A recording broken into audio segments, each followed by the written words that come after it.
Hello everybody. As you can tell from the title, this is my November wrap up, and I'm here to tell you all about the books that I read in November. So first up, I had my buddy read Hannah the Teacher TBR, and we read Stephen King's Holly, and I gave this 5 stars. And I finished it on the 7th. I kind of read ahead of her, and I hate doing that. I wished I would have slowed down and taken a little bit more time with her, and picked up another book. And anyway, this is about Holly Gibney. She takes a case to search for this woman's missing daughter, and this brings her into contact with this couple who do some very disturbing things.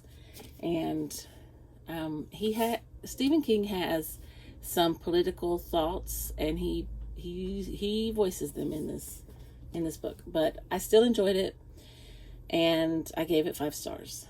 So the next book I finished, I'll put it up here, is The Curse of Misty Wayfair by Jamie Jo Wright, and I loved this book. I gave it 5 stars. I love Jamie Jo Wright's writing, and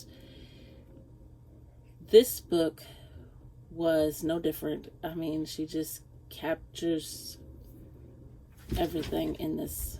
I read this one on Kindle, and Thea was left at an orphanage, and she wants to find her parents. She always writes in 2 different timelines, a past and a present. And Thea is in 1908, and she takes pictures of their post-mortem pictures after their loved ones have passed away. And she meets Simeon Coyle, and from the moment I met Simeon Coyle, he was my favorite in the book. And Simeon and Thea have a very wonderful friendship. And so Heidi Lane is the other timeline and main character. And she gets a letter from her mother, who is battling dementia. And so she has to go back to Pleasant Valley to discover her own issues with identity. And so there's also what you would call like a sanitarium. I guess that's what you would call it. That's what I would call it. It's an asylum, and it's supposed to be haunted. So I just loved this writing, and I just love her books.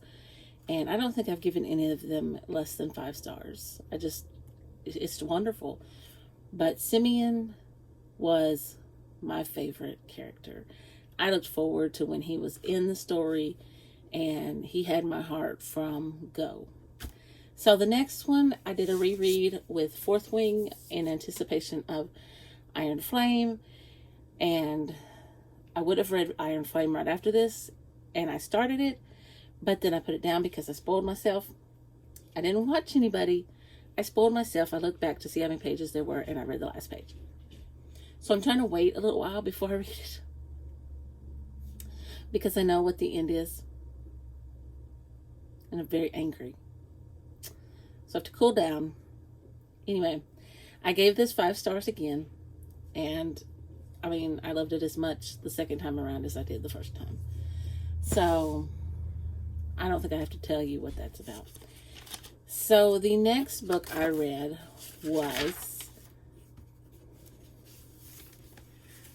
I know what it is, I just gotta get to it.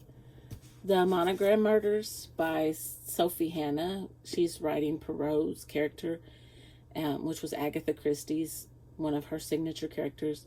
I gave this 4 stars. It was not as good as the Closed Casket that I read from her, but I did enjoy it.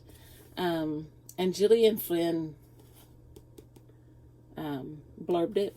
She said, I was thrilled to see Hercule Poirot in such very, very good hands. And she does a fabulous job. And I just got hung up on the coffee thing. And like I said before in my vlog when I was reading this, I am probably the one that is in the wrong. In fact, I'm almost positive, because when I went back and researched it a little bit, he does drink coffee.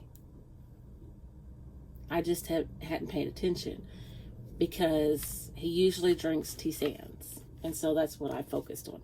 Anyway, Hercule Poirot is investigating a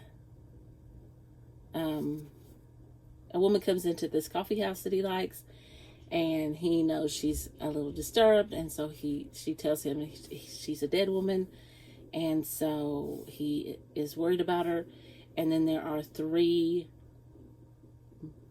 deaths at a hotel, and so he is worried about this lady and thinks that she is next. Next is a book that was on my TBR for a few months, ever since it came out, and it came out in June, and I put it on just about every TBR since, and I don't know why. Guys, I cried with this book, and it's 0 Days by Ruth Ware. She's one of my favorite authors. She's up there with Riley Sager and Dean Koontz, and I don't know why I kept putting it off. I think I just, I don't know. I don't know why. But this book is so good. It is about this husband and wife are these, what they call penetration testers or something like that. And they're doing this test. And she is the one that actually goes into the buildings. He is the computer whiz. And so when she gets home the next morning, he is dead. And so then she is on the run, trying to figure out who murdered him. So it is so good, and I cried because their relationship reminded me a lot like mine and my husband's. I don't know why.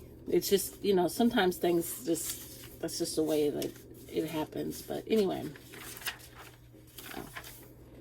I didn't read that one.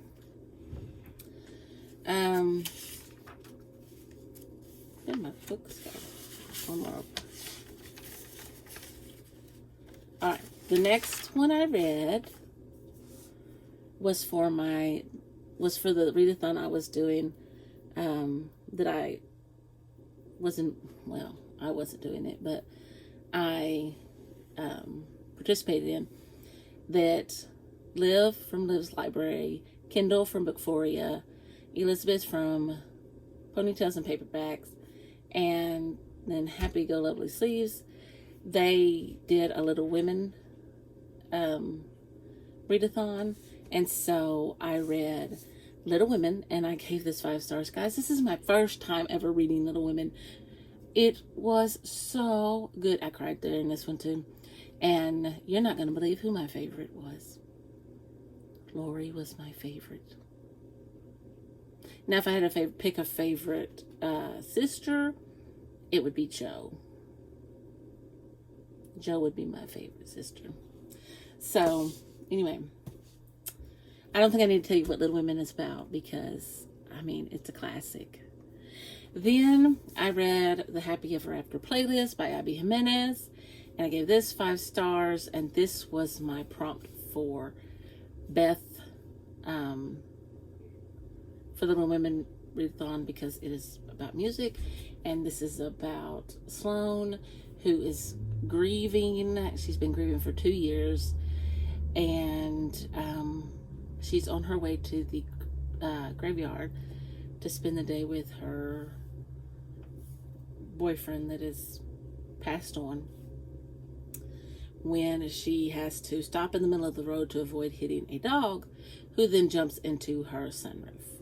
And then she gets a ticket, and then she can't get a hold of the owner.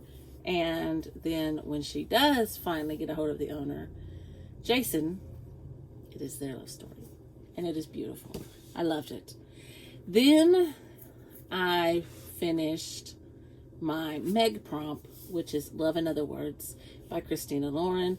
And for this to be my first Christina Lauren book, I did give it 4 stars. And I said in my vlog as I wrapped it up that if I had listened to it a little slower and paid more attention to it, I probably would have enjoyed this a lot more, and it would be worth a reread, because I did like the characters, but I was trying to just get it finished. So anyway, 4 stars and a very good read. Then for my I guess it was my Amy prompt. Yes, I read Cece's journal, and this is about a young girl who likes to write, and she tries to solve mysteries. So, yeah, it was very good. All in all, I read 9 books this month. So, very happy about that. I did not get everything I wanted to read. I didn't even read my buddy read with my friend Chris. But I have a ton of books that I'm trying to read this month. So, and I have read 0 pages today. 0. Nada. Not a one. And so anyway, that is all. I hope you enjoyed this little wrap up, and if you did, please give me a thumbs up. And if you want to see more from me, just click that subscribe button, and I'll see you in the next video.